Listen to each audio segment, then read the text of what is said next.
charla sobre Cloud Computing, gracias al Instituto de Immune. Estamos hoy aquí para hablar de Cloud Computing y focalizarnos específicamente en escalabilidad, flexibilidad y cómo podemos aprovecharla para un nuevo modelo de negocio. Mi nombre es Emilio Nestal y soy responsable de arquitectura y tecnología en AWS, en uno de los departamentos de AWS para España y Portugal. Cuando empecé a pensar cómo enfocar esta clase, quise pensar en qué me gustaría que me contaran del Cloud Computing en función de las distintas etapas de cada uno de los posibles oyentes. Si eres estudiante, si ya estás en el mercado laboral y quieres focalizarte o especializarte, quieres cambiar de actividad laboral, o ya estás trabajando en un proyecto de Cloud Computing y quieres saber cuáles son las diferencias entre los distintos proveedores, cómo elegir, cómo saber cuáles son las preguntas que tienes que hacer. Y ese es un poco mi plan para hoy, para la próxima hora. La idea es que repasemos los distintos factores que pueden afectar a esa decisión, pero también ayudaros a tomar decisiones sobre si queréis invertir dinero o tiempo en formación o cuáles son los caminos más claros dentro de las nuevas tecnologías asociadas a Cloud Computing. La idea es cómo podemos diferenciar los nuevos modelos de negocios y cómo han aprovechado el Cloud Computing. Ahí tenéis una serie de compañías que en la actualidad son referentes en sus industrias, en sus mercados, pero que hace escasos 10 años no eran más que aventuras comerciales que podían fracasar perfectamente. Hace 5 años empezaron ya a definirse como modelos nuevos de negocio y, como os comentaba antes, ahora son claramente referentes en sus mercados. ¿Qué ha hecho diferencial estas empresas del resto? ¿Cómo han conseguido llegar a separarse del resto? Pues primero ofreciendo un modelo de negocio disruptivo, totalmente diferente a lo que se hacía hasta ese momento. Modelos freemium, modelos basados en suscripción, ofertas gratuitas, marketplace, un modelo de soporte al cliente de tipo premium, un ecosistema, modelos bajo demanda. Ahí tenéis como el modelo premium de Apple, el modelo de suscripción de Netflix, y todas esas empresas han conseguido separarse, como comentaba antes, del resto, ser un referente con un modelo totalmente diferente y también con una característica: tener el Cloud Computing como socio tecnológico para conseguir esa diferenciación. Hay una que es diferente, que es la que veis en el centro, es Amazon, que fue la que hace 18 o 19 años empezó a desarrollar por necesidad es lo que ahora llamamos Cloud Computing para dar servicio a lo que conocemos ahora como el Amazon.es y los distintos dominios, pero también se dio cuenta que podía ofrecer esos servicios al exterior, a otros clientes. Y esa es la diferencia. En este caso, el Cloud Computing nació dentro de una empresa y no fue absorbido o adquirido como en el caso de las anteriores. ¿Qué es Cloud Computing? Pues podemos definirlo como un uso de recursos tecnológicos de una manera basada en autoservicio, bajo demanda, que sea ágil, estático, flexible. Hay muy pequeñas diferencias entre las distintas palabras, que sea escalable, seguro, disponible, evidentemente que sea durable, y que todo eso se pueda definir dentro de dos palabras como pueden ser Cloud Computing, ¿vale? Cloud Computing es una cosa que ahora lo tenemos, está de moda, lo podemos encontrar en cualquier sitio, pero empieza hace 18 años. Si fuera una persona, sería mayor de edad ahora. En tecnología, 18 años nos parece una barbaridad de tiempo, pero si os fijáis hay una clara diferencia, ¿no? En tecnología, 18 años, mucho tiempo. Si fuera una persona, estaríamos hablando de que es poco, ¿no? Le queda todavía mucho recorrido. Y en mi opinión, a Cloud Computing le queda todavía mucho que mejorar y mucho que ofrecer a los distintos clientes. Es importante que ver un poco por qué se usa el concepto de cloud, ¿no? ¿Cuál es la palabra? ¿Qué es lo que hay detrás de eso? ¿Por qué se usa el concepto de Cloud Computing y sobre todo de enviar al cloud? Pues básicamente hay distintas teorías, pero a mí la que más me parece más plausible es que ese concepto de enviar al cloud y desatenderse, no preocuparse de lo que va a pasar, que va a funcionar todo correcto viene un poco de los inicios de las telecomunicaciones, donde los ingenieros lanzaban ondas de radio y de televisión para que chocaran con la troposfera, esa capa de la atmósfera que tiene un comportamiento metálico, que ejercía un comportamiento como si fuera un cristal o un espejo, y permitía que las señales de vídeo, de televisión, pudieran llegar, por ejemplo, desde Europa hasta Estados Unidos, rebotando y con la troposfera, volviendo a la Tierra, rebotándose en una estación de señales y volviendo otra vez de nuevo. De forma que los ingenieros lanzaban la señal contra las nubes o hacia las nubes pensando que todo iba a funcionar correctamente. Y eso es un poco lo que queremos del cloud computing. Quiero que ese servicio funcione, haga lo que yo le pido y no me quiero preocupar por nada de lo que hay detrás de ello. Como comentaba, es una historia de 18 años, pero ¿qué opinan ahora los grandes consultores o las grandes empresas consultoras a la hora de posicionar los distintos proveedores? Os comentaba al principio, me gustaría que tuvierais una idea de la oferta que hay y que supierais elegir. Por eso os voy a dejar en distintas diapositivas un enlace en formato de enlace QR para que podáis consultar toda la información que os estoy mostrando y tengáis vuestro espíritu crítico a la hora de elegir y de saber cuáles son las preguntas. No os dejáis convencer por las distintas proposiciones comerciales. Ya os digo, tenéis los enlaces, podéis leer los resúmenes, podéis leer los informes y tomar vuestras propias decisiones. Estáis viendo un informe de Gartner. Gartner se hizo famoso hace unos años construyendo ese modelo de cuadro mágico donde posicionaba a los distintos proveedores de una tecnología en particular. La lectura de un cuadro Gartner es bastante simple. En el eje de las X vamos a tener la capacidad de estrategia de la compañía. Aquello que la compañía está desarrollando, puede llegar a desarrollar su capacidad de innovación. Y en el eje de las Y, de abajo arriba, es su capacidad de operar, en su capacidad de hacerlo real, ¿vale? Gartner lleva 11 años haciendo este informe y durante 11 años la foto no ha cambiado mucho.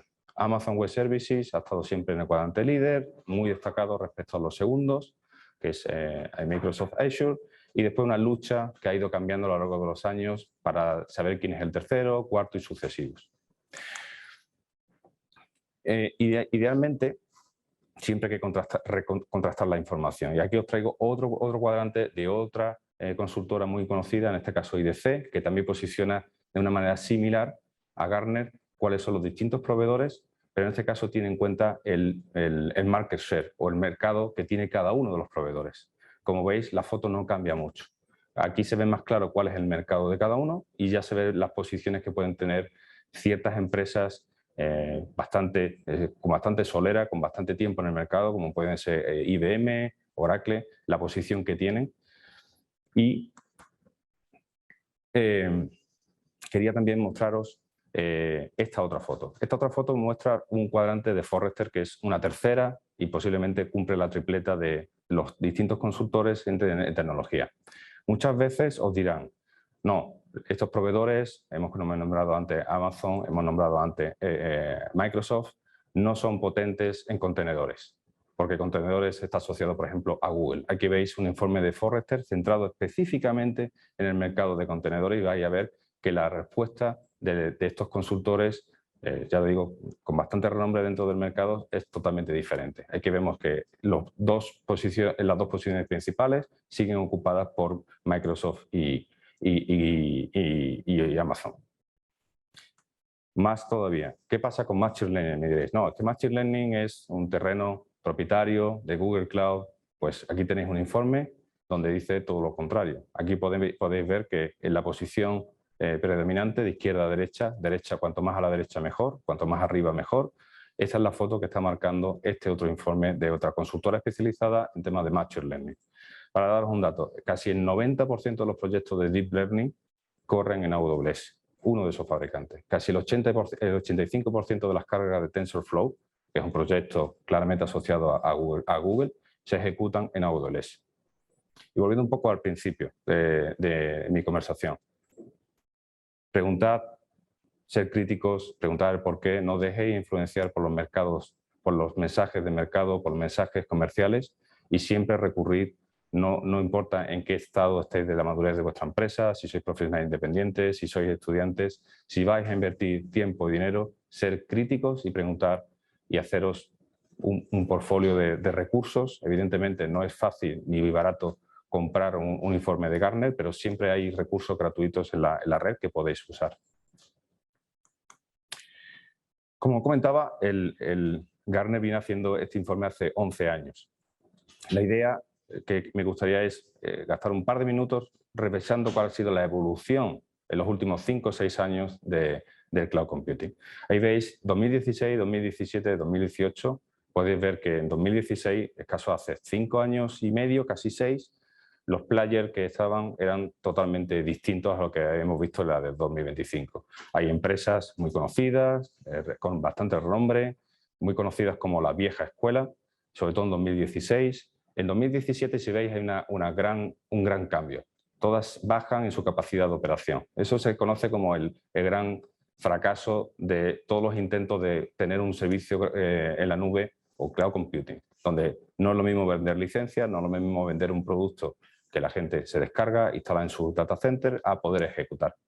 Y hay un cambio también radical entre 2017 y 2018. Veis que desaparecen muchos players, muchas de las empresas abandonan esa carrera por la nube y se quedan pocos en esa lucha por ser líderes en ese cuadrante de la esquina superior derecha. ¿Qué pasa en 2019, 2020 y 2021? Porque veis que en 2019 vuelven a desaparecer desaparecen de nuevo nuevos players y entre 2020 y 2021 aparece una nueva alineación donde parece que hay una relación entre la capacidad estratégica y la relación entre lo que pueden llegar a conseguir o operar. Hay un cambio significativo también entre 2019 y 2021. Ese cambio está provocado, me refiero al cambio, por ejemplo, de ciertos players, como pueden ser Oracle, que retrocede en su estrategia, pero avanza en su capacidad de ejecución, y sobre todo el cambio radical de Alibaba. Alibaba Cloud pasa a estar muy cerca de lo que puede ser el líder en 2022 y entrar en una competición directa con el tercero, que en este caso sería Google Cloud. ¿Vale? Pero esta batalla, digamos, de quién gana el cloud computing empezó hace bastante tiempo, donde la duda era que tenían las compañeras, si me quedo en el cloud, me voy al cloud o me quedo en mi data center, si mis cargas estarían seguras, las latencias de internet van a ser suficientes, voy a perder personalizaciones de mi software, ¿qué pasa con mi gente? Voy a tener que despedir gente, mi gente está preparada para ese cambio mental. Y todas esas fueron conversaciones que hace 5 o 6 años se tenían en los despachos relacionados con los proyectos de migración al cloud. ¿Vale? Eso hace tiempo ya que pasó. Todos reconocen, clientes, consultores, todos reconocen que cualquier cloud provider es más seguro por muchos motivos que veremos posteriormente. Las latencias empiezan a ser ya de otro mundo. Daré un ejemplo a continuación que veréis cómo se consiguen latencias muy bajas en la nube.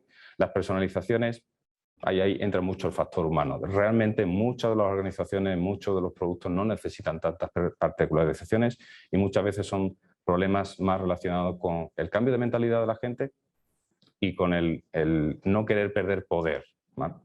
En resumen, te diría que en base a mi experiencia de estos últimos 7 o 8 años trabajando en proyectos como cliente y después como empleado de Amazon, te diría que en 2021, después de este tramo de pandemia que hemos superado, la empresa que no esté ejecutando o pensando un cambio de sus data centers a la nube, llega tarde, ¿vale? Llega tarde y posiblemente le impactará en sus modelos de negocio a corto o largo plazo. Os comentaba que el tema de la latencia. Os pongo aquí un ejemplo de posiblemente de las compañías con mayor referencia dentro del mercado bursátil, como es Nasdaq. Nasdaq es una de las empresas que tienen más renombre en el mundo del mercado financiero, que es uno de los mercados más regulados y a su vez de los más lentos tomando decisiones. La banca es un modelo de negocio bastante antiguo, lleva 500 o 600 años operando de la misma manera, pero toma las decisiones de una manera muy lenta. Aquí veis cómo Nasdaq anuncia que ha seleccionado a AWS como partner no como proveedor, sino como socio, para hacer una transformación de los mercados de capital.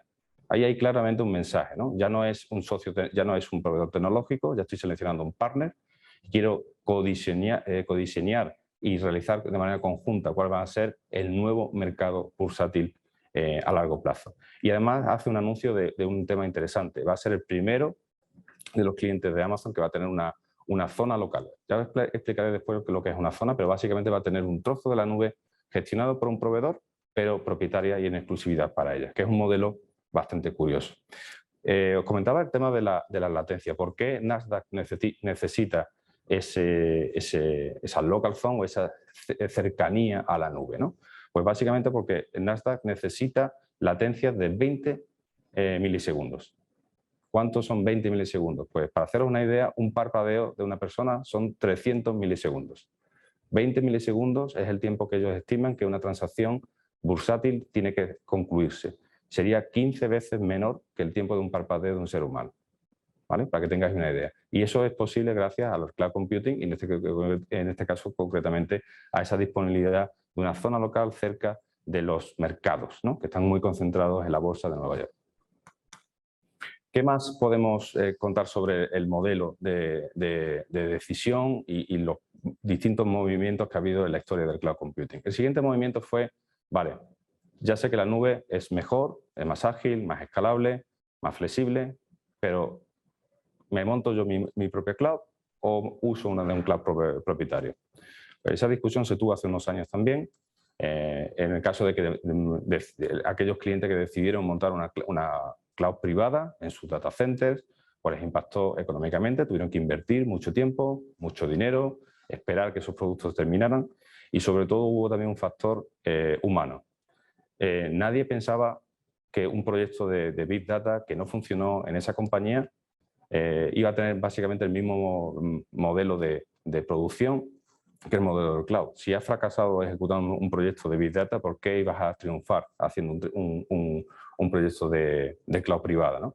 Y ahí se vieron muchas dudas sobre nuevos procedimientos, las mismas limitaciones, sigo teniendo un problema de procesos de compra, siguen habiendo problemas y luchas de poder porque todo el mundo quiere posicionarse. Y al final, muchos de los clientes que optaron por esas clouds privadas han dado marcha atrás y han decidido abandonar esa opción y irse a la cloud pública.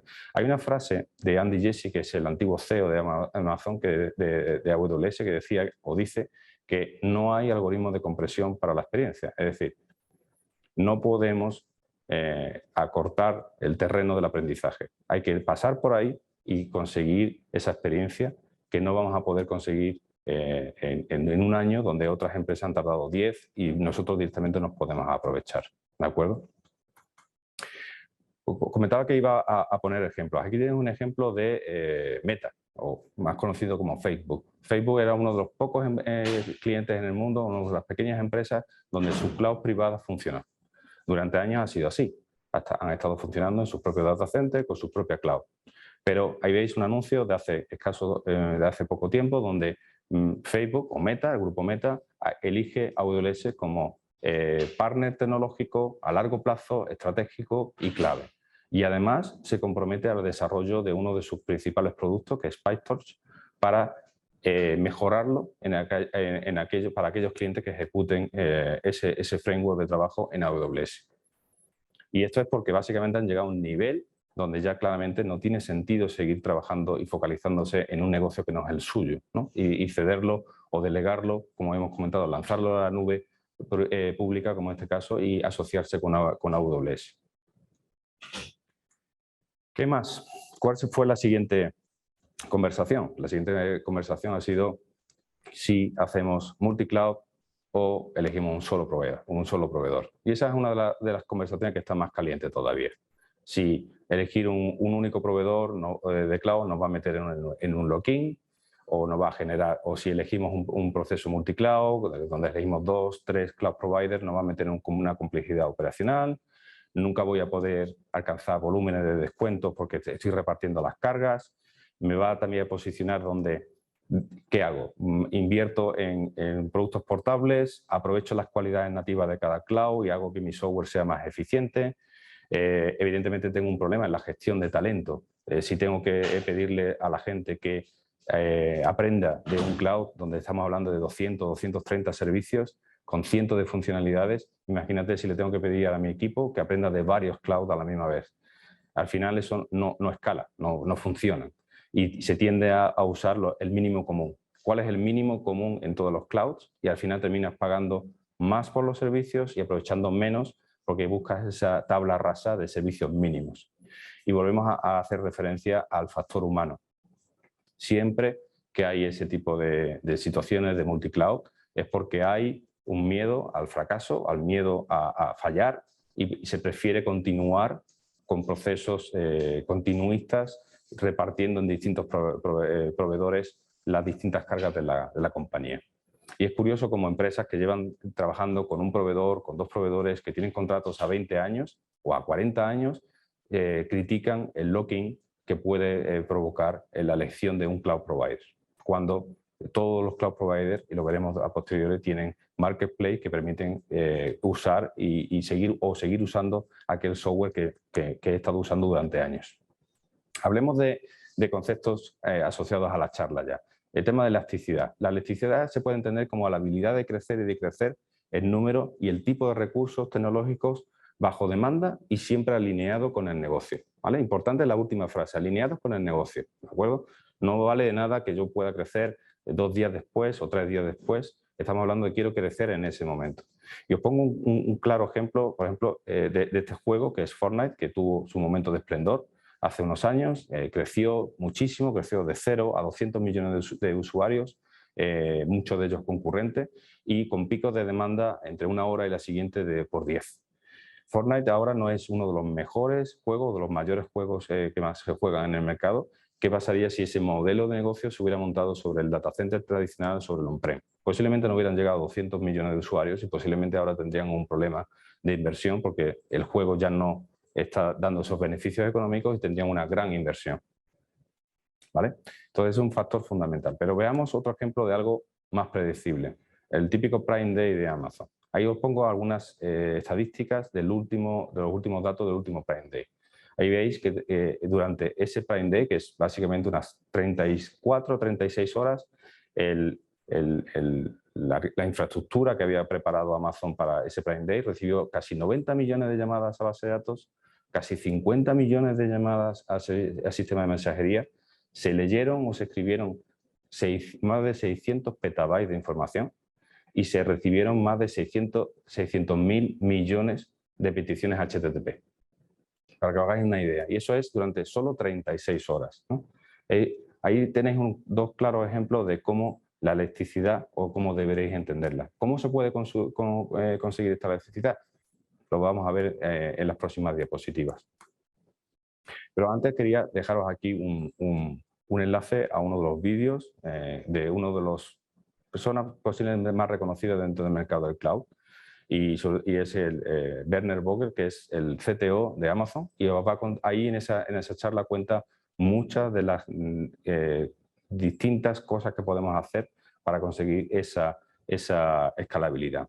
Pero lo más importante es que si no somos Epic Games, no somos Amazon, el cloud computing es para mí, ¿me importan estos números? Pues sí, porque la misma tecnología que han usado ellos y que van a usar o que usó la NASA para lanzar la última sonda a Marte, la misma información, los mismos servicios, al mismo precio, están disponibles para todas las compañías, ¿no? Y aquí es donde está el concepto de revolución, ¿no? El cloud computing podemos asumir que es una revolución porque ha cambiado el modelo y ha afectado al comportamiento de la gente con carácter general, como pudieron ser las vacunas en su momento, o como pudo ser las cadenas de montajes de Ford, que permitieron que todo el mundo pudiera tener un coche o un vehículo, ¿de acuerdo? O como fue en su momento el iPhone, que permitió tener un pequeño ordenador en la mano. Aquí los gobiernos, las grandes empresas, las empresas pequeñas, todos pueden usar los servicios de cloud computing. Y eso es quizá lo más importante de esta parte de la conversación respecto a escalabilidad. Pero hemos visto hay más temas asociados a la escalabilidad. ¿Qué pasa con la inversión, ¿no? ¿Qué pasa con los modelos de consumo? Tengo que buscar aquel que es el más apropiado para que mi modelo de negocio pueda seguir funcionando. Pues los cloud providers tienen distintos modelos de consumo, distintos modelos de pago, que básicamente empiezan por el modelo bajo demanda, donde consumes, te suscribes a un servicio, lo usas, lo pruebas, decides que te lo quedas o decides que no es tu servicio y lo dejas de pagar, ¿vale? Ese es el modelo tradicional, original, y donde algunas empresas, como puede ser Amazon, ha realizado hasta 107 descuentos gracias a que ha conseguido una escala en el negocio tan grande que permite bajar esos precios de manera proactiva. Pero más allá, para esos clientes que quieren seguir trabajando, que saben que van a seguir trabajando con ese modelo de trabajo, ¿cómo podemos darle más servicio por menos dinero? Pues existe el concepto de reserva. Básicamente sería como garantizar entre el proveedor y el cliente que va a haber un consumo estable durante 1 año o 3 años y automáticamente el cliente recibe un descuento por ese servicio. Paga menos y tiene ese servicio durante ese periodo de tiempo. Sería muy similar a como si vas a un restaurante y te aseguras un descuento porque vas a ir una vez al mes durante los próximos 3 años. Hay otro modelo que es el modelo Spot, que lo tienen varios de los proveedores en el mercado, que lo que permite es aprovechar toda aquella capacidad computacional que tienen estos proveedores que no está en uso. Entonces obtienes un descuento muy alto, en torno al 90%, gracias a que en cualquier momento y con 2 minutos de preaviso ese recurso te lo pueden quitar, ¿vale? Para ciertas cargas de trabajo puede ser un modelo muy fácil de ahorrar dinero. También existen planes de ahorro, que sería una variante de la reserva, pero con un poco más de flexibilidad. Sería como ir a un restaurante una vez al mes y garantizarte que si un día quieres ser vegano o un día no quieres comer carne, vas a poder cambiar distintos sabores. Pues aquí es igual, aquí puedes usar distintas tecnologías dentro de un conjunto de precios. Pero lo más importante en el modelo de inversión es que se elijan los tamaños adecuados, ¿vale? Lo que ahí viene como right sizing. Es importante que la mentalidad sea no poner aquello más grande, no aquello poner porque puede ser necesario, sino poner lo que sea necesario, evaluar, monitorizar y tomar después de decisiones sobre si voy a crecer o no voy a crecer, ¿vale? Y un ejemplo que os he querido traer de Enel, es una de las mayores eléctricas de Europa. Enel hizo su migración de su data center al cloud hace unos años y consiguió lo que veis ahí, un ahorro de 35 millones de euros, pero focalizado en distintas partes del negocio, fue un 20% en el modelo de computación y un 60% en almacenamiento. Es decir, 2 de cada 3 dólares que se gastaban en almacenamiento era para nada, ¿vale? Y gracias al modelo de pasar a la nube, saber si ese fichero se usaba o no se usaba, han sabido posicionarlos en otros sistemas de almacenamiento más baratos y ahorrar dinero finalmente. Otro de las características que tenemos que tener en cuenta es la flexibilidad. Y para mí la flexibilidad es la libertad de poder elegir entre un gran portfolio de productos, tanto hoy como dentro de un tiempo. Si voy a invertir, voy a poner mi negocio en el cloud computing, quiero saber que lo estoy poniendo en un sitio donde me va a seguir dando opciones a futuro, ¿vale? Ahí tenéis un ejemplo de las distintas funcionalidades que ha ido liberando a producción uno de los fabricantes, en este caso el que más tiempo lleva, que es AWS, por año. Como veis, el ritmo de productos, funcionalidades ha ido creciendo poco a poco, todos los años, hasta conseguir unos números que empiezan a ser bastante críticos a la hora de poder seguir ese nivel de innovación, ¿no? Desde el punto de vista de aprender los servicios, etcétera. Y ya empiezan a haber especializaciones dentro de los cloud providers, ¿no? Ya no vale decir ya sé de AWS, sino ya tienes que empezar a especificar en qué tienes experiencia y en qué no, porque este número de funcionalidades es muy alto.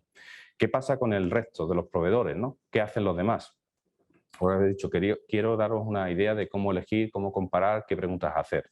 Ahí veis a los 3 proveedores líderes en el mercado y todos los productos y sus funcionalidades. Si cogemos el portfolio de productos de los 3 fabricantes, posiblemente podremos matchear, podremos decir que uno a uno todos tienen los mismos productos. Pero si vamos al detalle, a las funcionalidades, a las capacidades, te das cuenta que hay una gran diferencia en el mercado entre un proveedor y otro proveedor. Y aquí entra una pequeña consideración, o no tan pequeña, el precio. Hay proveedores que dicen que son más baratos que otros, pero en realidad lo que están ofreciendo son menos funcionalidades. Entonces es fácil hacer la comparación.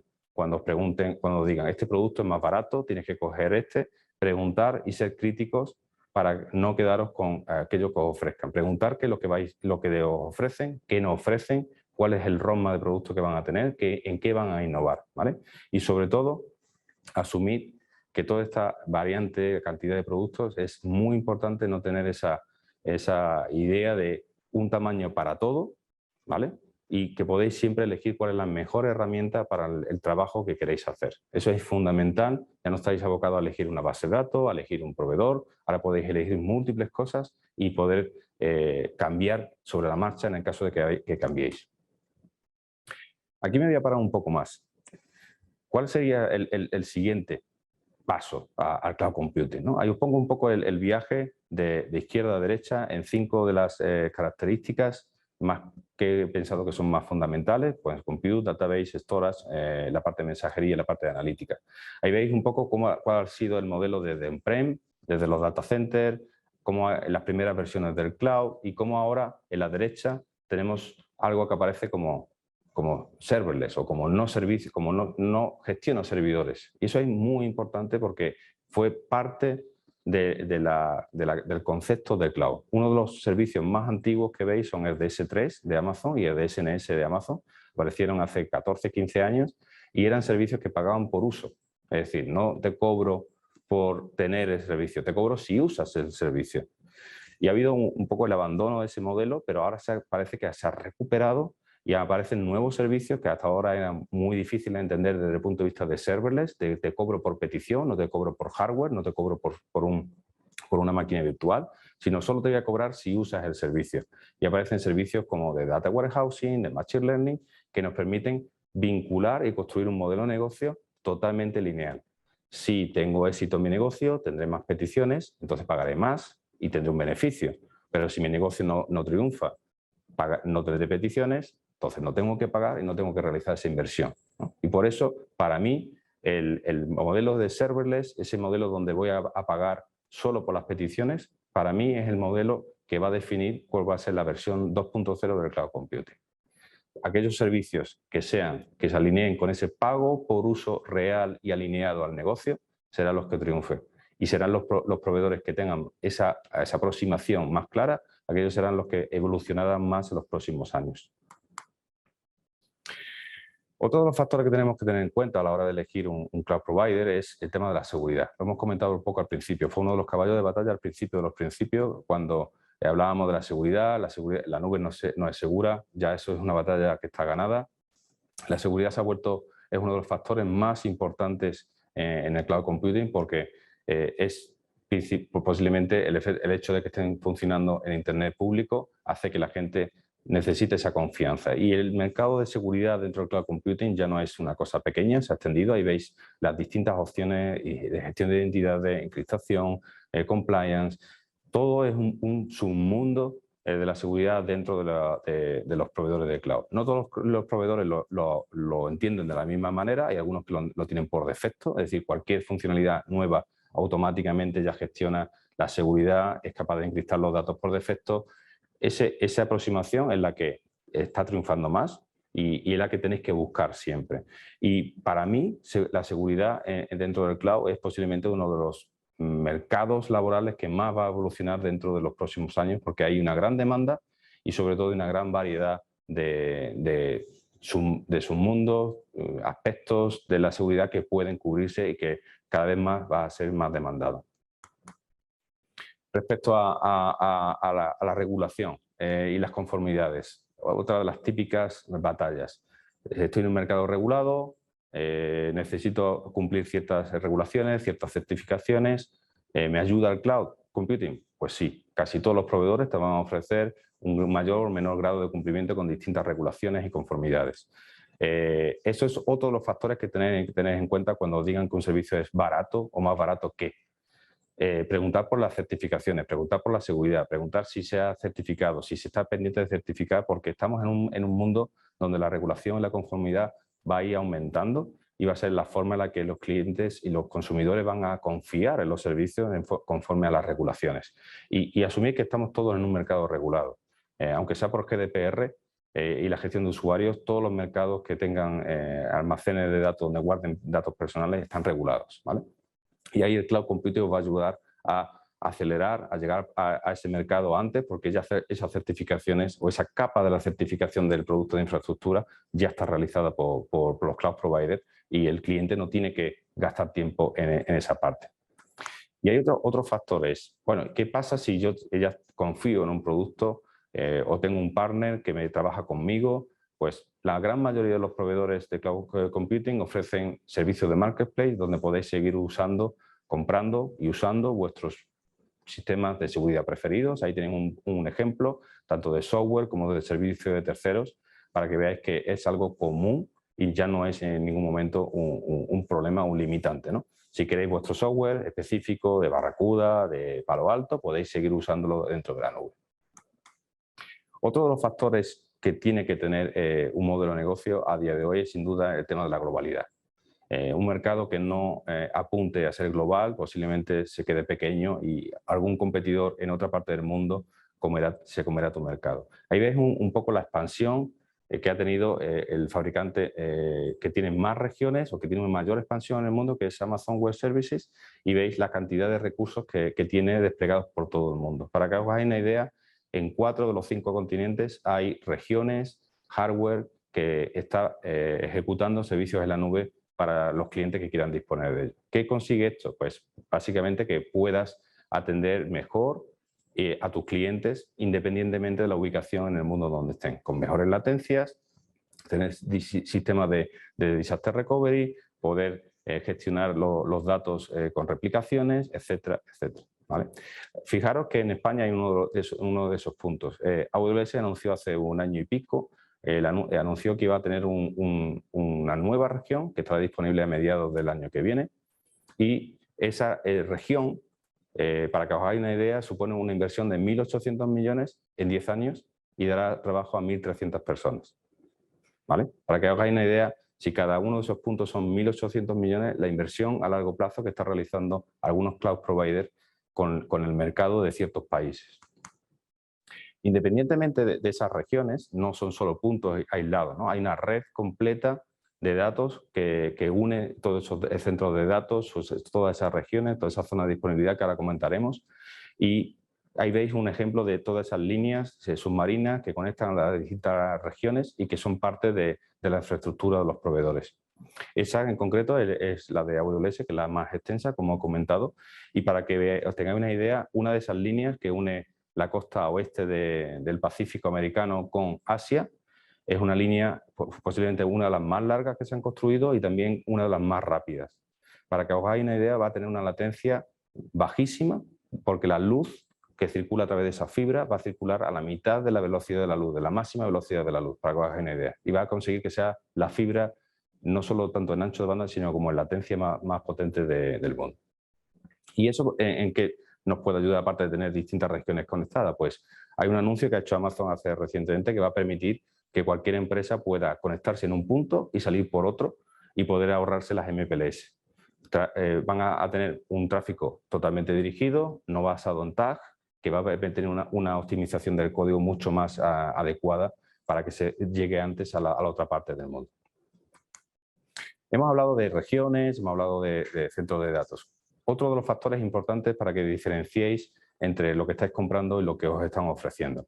Ahí veis, si hacemos un zoom en esos puntos, vais a ver que en la foto central tenemos la definición de la región. Una región es una zona específica, física, donde hay una serie de múltiples zonas de disponibilidad, que serían esos iconos que están marcados como AZ. Hay 2 puntos de interconexión que están totalmente duplicados, redundados, todas las líneas están redundadas y cada uno de esos puntos que ponen AZ son un clúster de data center. Y ahí es donde viene la gran diferencia con otros proveedores. Otros proveedores compran un data center, un único data center, y lo colocan en cualquier sitio de la geografía y automáticamente montan ahí una región. Si ese data center tiene un problema de infraestructura, como puede ser un corte de luz, un corte en el suministro de agua o un terremoto, esa región cae automáticamente. Las regiones que construye en este caso este fabricante, AWS, las coloca a una distancia de unos 100 kilómetros y las coloca de manera que están protegidas con distintos proveedores de luz y en zonas, por ejemplo, como la de España, donde la posibilidad de terremoto es mucho más baja que los otros data centers que están situados, por ejemplo, en la capital o en Madrid, ¿no? Eso es muy importante que veáis que ese concepto de disponibilidad no es igual en todos los proveedores y, por tanto, los precios más bajos tienen sentido porque no os están ofreciendo lo mismo, ¿de acuerdo? Hemos comentado el concepto de zona local, como Nasdaq, que lo quería cerca. Pues básicamente eso es colocar una zona totalmente redundada, con todos sus servicios, aislada de todos los servicios que hemos dicho de infraestructura, pero cerca del cliente y conectada o hiperconectada con una zona o una región cercana, de forma que el cliente puede correr distintas cargas, distintos procesos en esa zona cercana, conseguir unas latencias bajas, pero a su vez conectarse directamente a la nube y seguir operando de una manera normal con una región, con todos los servicios que puede tener. Es un servicio que se anunció hace un año y medio, se extendió mucho en Estados Unidos con 16 regiones, local zone, perdón, y se ha extendido ahora con un anuncio a otras 30 zonas locales dispersas en 21 en Europa, en distintos países de Europa. La más cercana sería Portugal, pero también en África y en otras zonas del mundo. Hemos hablado también de temas de disponibilidad. Hemos hablado de se cae un data center, pierde un servicio. Pues aquí os traigo un reporte o un informe de entre 2018 y abril de 2021, donde están, en función de cada uno de los proveedores, las distintas incidencias que han tenido y la media de horas de resolución.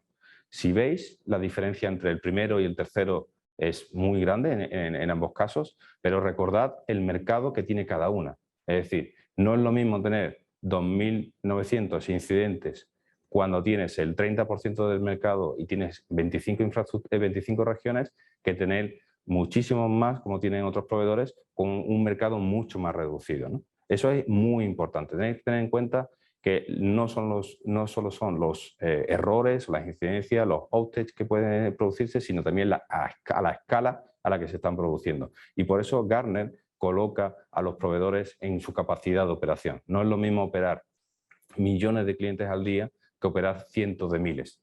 Y si aún así tienes más errores, entonces cuando Gartner te posiciona de una manera más inferior. Otro de los temas que me gustaría comentar es, vale, ¿y todo esto cómo se consigue? ¿Solo con las regiones? ¿Solo con la zona de disponibilidad? ¿Solo con los clústeres de data centers? Pues no. La receta secreta puede decir que Amazon hace tiempo, por ejemplo, decidió optar por hardware customizado, hardware personalizado, focalizado en una tarea, controlable en su ciclo de producción, sus ciclos de entrega, sin problemas de obsolescencia, facilitando el soporte, y con eso ha conseguido una excelencia operacional que se revierte después en el descuento en los servicios. Y sobre todo con una mentalidad, ¿no? Ahí os dejo un enlace en el QR donde hay un informe sobre las 10 consideraciones que tienes que tener a la hora de construir una arquitectura. Porque como dice Vogels, el CTO de Amazon, todo falla todo el tiempo. Con esa mentalidad y con ese hardware dedicado es como se han construido los servicios y cómo se consiguen esas disponibilidades mejor y, sobre todo, reducir el radio de impacto, ¿no?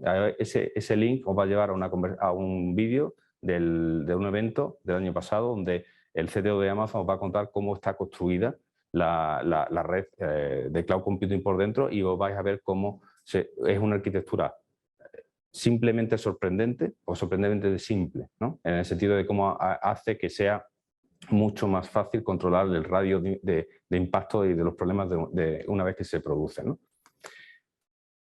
Y el último punto es la sostenibilidad. Es imposible que un negocio nuevo que quiera salir al mercado no tenga en cuenta que no sea sostenible desde el punto de vista económico, pero también desde el punto de vista del ecosistema o de la ecología.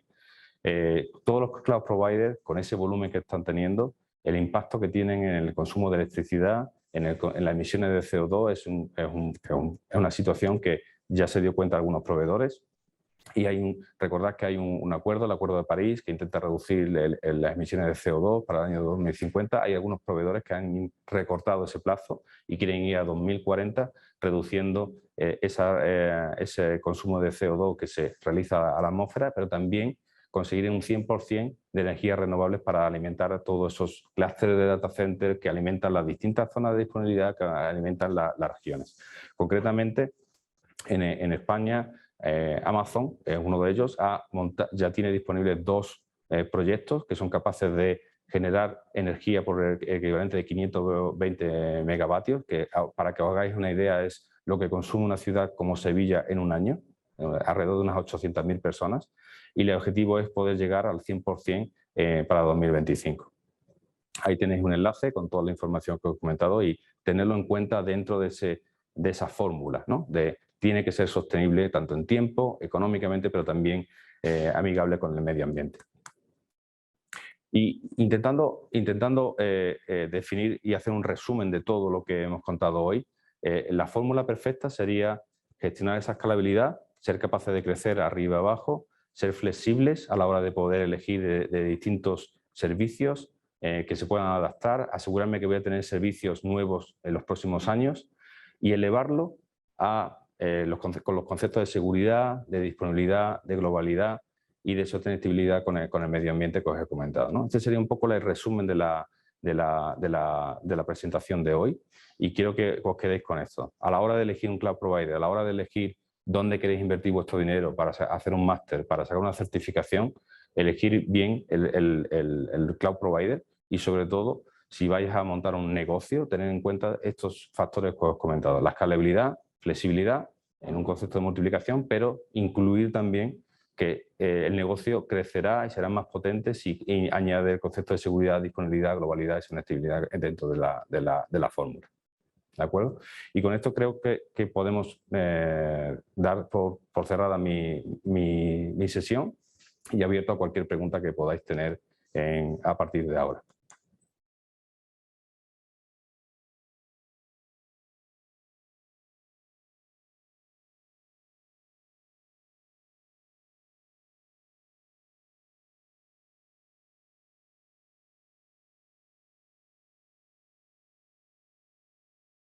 Sí, correcto.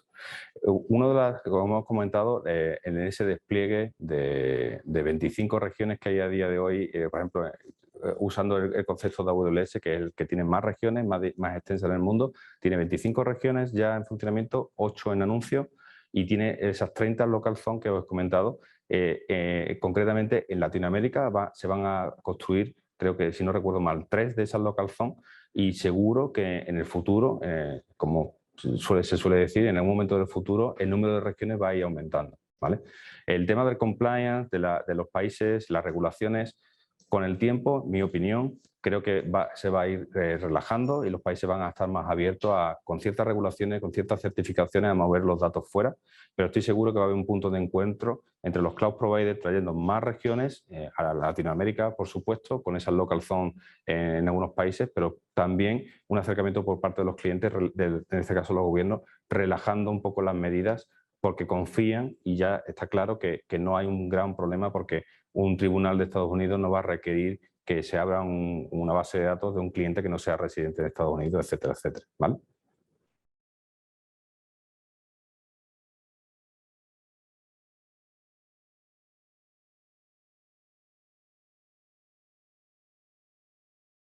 Si la regulación es estricta a día de hoy y impide que los datos salgan del país y no hay una región en ese país, evidentemente no hay alternativa.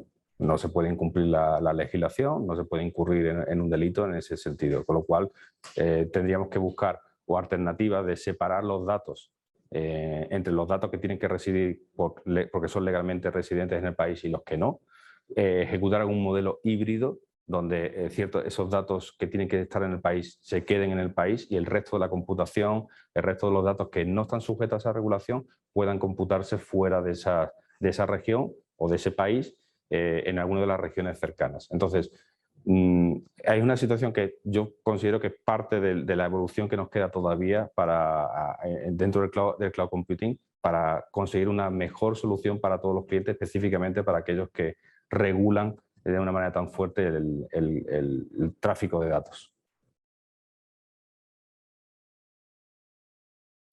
El ransomware es una de las partes de seguridad que os comentaba, ¿no? A día de hoy, cuando escuchéis ransomware en los periódicos, en la televisión, el 100% son datos que se han capturado, se han secuestrado dentro de data centers o gracias muchas veces al phishing, a todo tema de que hago un clic, le doy donde no es.